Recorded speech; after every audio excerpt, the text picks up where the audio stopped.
Hey there, it's Amy and welcome to day 24 of Junk Journal July. If you are new to me, hi, my name is Amy. I'm a ceramic artist in Atlanta. This is my second year in a Hobonichi cousin. Every day I fall more and more in love with this thing. And if you're new to Junk Journal July, it is a challenge through the month of July to just help you get creative in your junk journal or your art journal or your planner or your notebook or whatever you want. It is hosted by the wonderful Meg Journals, and I am thrilled to have been asked to be a part of it. If you're watching this on the day it comes out, it's my birthday. I know. And another thing you should know is that is 100% why I chose the prompt that I chose. The prompt is ephemeral. If anyone asks, I chose this prompt because I wanted to push myself creatively. I wanted to try something that was a little out of the box and see what I could come up with. But the true answer is that it's my birthday and I couldn't not. What was I going to do? Not? It's just not possible. So happy birthday to me.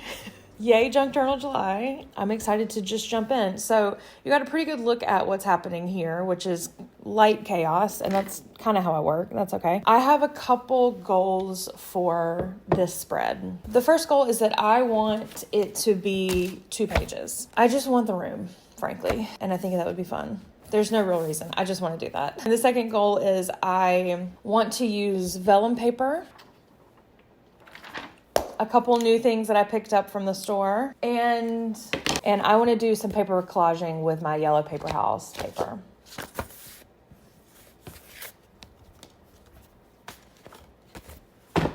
I want this to be a true mixed media piece because that's just how I typically work in my Hobonichi. There is nothing that's off limits and I'm going to do the same thing. When I got the prompt list, Meg is in the UK, I'm in Atlanta. We are on 2 very different time zones. So when Meg sent out the prompt list, I was asleep, full asleep. And I happened to wake up kind of really early, just kind of tossing and turning. And what do you do when you're tossing and turning at 5 a.m.? You check your Instagram, obviously. And I saw the prompt list had gone out, for the collaborators to choose what they wanted. And a lot of the ones that I felt like safe about had been taken. So I waffled for a while, like almost an hour. And then I started feeling like nervous that somebody would pick the one that I wanted, which ultimately, again, was July 24th, Ephemeral. And I finally just pulled the trigger. And I'm so glad I did. But for a while, I was like, what am I going to do? What am I going to do? I'm laying in bed. The curtains are open just a little bit, and it's just a really nice morning. And what pops in my head is the song Pink Light by Muna, which is my girlfriend's favorite band. And it just it wouldn't go. I kept just hearing the chorus over and over again. And I thought, I don't know, it felt very serendipitous. That mid-morning pink light is ephemeral. That feeling of longing for someone is passing. The feeling that maybe you're not enough doesn't always stick around. So I thought, let's just do it. So you may have sensed a theme from a couple of the products, and I'm just gonna jump in. I have pulled up some inspiration from Pinterest, mostly pictures of bedrooms that have light pouring through the window. And I'm going to try my best to sort of make my, perfect pink light flooded room. So yeah, let's get started.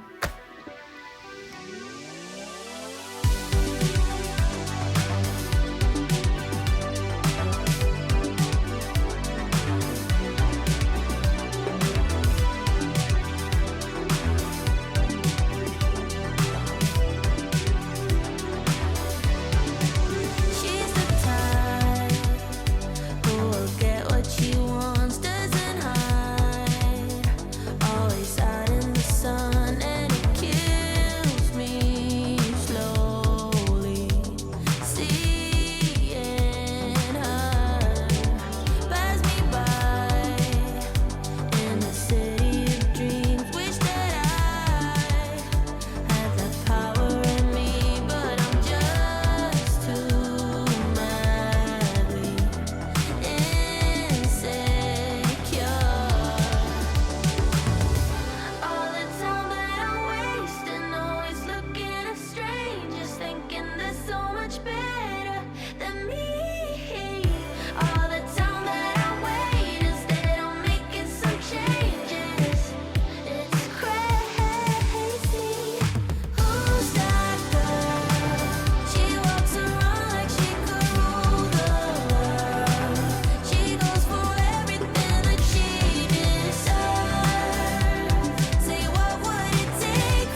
Okay.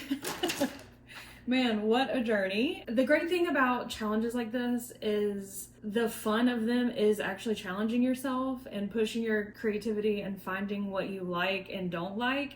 And I certainly went through that in this, but I'm really quite happy with the end of it. I did everything I wanted to do. I've got my vellum paper curtains. I've got my yellow paper house paper collages. I used a lot of ephemera that I've been holding on to for a really long time that I just didn't know what to use it for. So it's nice to look at the spread and see little things like a price tag from a piece of art I bought from a friend, or chopstick wrappers from a meal that I had with my girlfriend last year, and a picture of us hidden in a picture frame down here. A customs sticker that I peeled off of a package that I got a Christmas present for my girlfriend last year. I've got wall art that happens to be postcards that I've clipped up from places that I've been with friends and family, and I just quite like it. A lot of experimenting happened on this first page, and there's parts I really love about it and parts that I don't love, and I didn't get a chance to incorporate much of the lyrics in the song into the spread. I made it into the fabric of the chair here, but I wanted to do a little bit more obvious. I wanted to do it in a little bit more obvious way, so I took some vellum paper and then wrote out most of the lyrics to the song, and then have taped it in as a little like flap as an extra page. And I really like that. I like that I've got the lyrics. I like that I can cover this up if I'm just not feeling it, and I'm so pleased with it. So thank you so much for going on that journey with me. Thank you so much to Meg for having me and asking me to collaborate this year in Junk Journal July. I can't think of a better way to spend my birthdays. And I'd love for you to stick around if you like what you saw. I've got other videos working in my Hobonichi and reading vlogs and just life stuff. All right, I guess I gotta clean this mess up. Wow, cleaning on my birthday. Not cool. Again, thank you so much for watching, and I look forward to seeing you in the next one. Bye.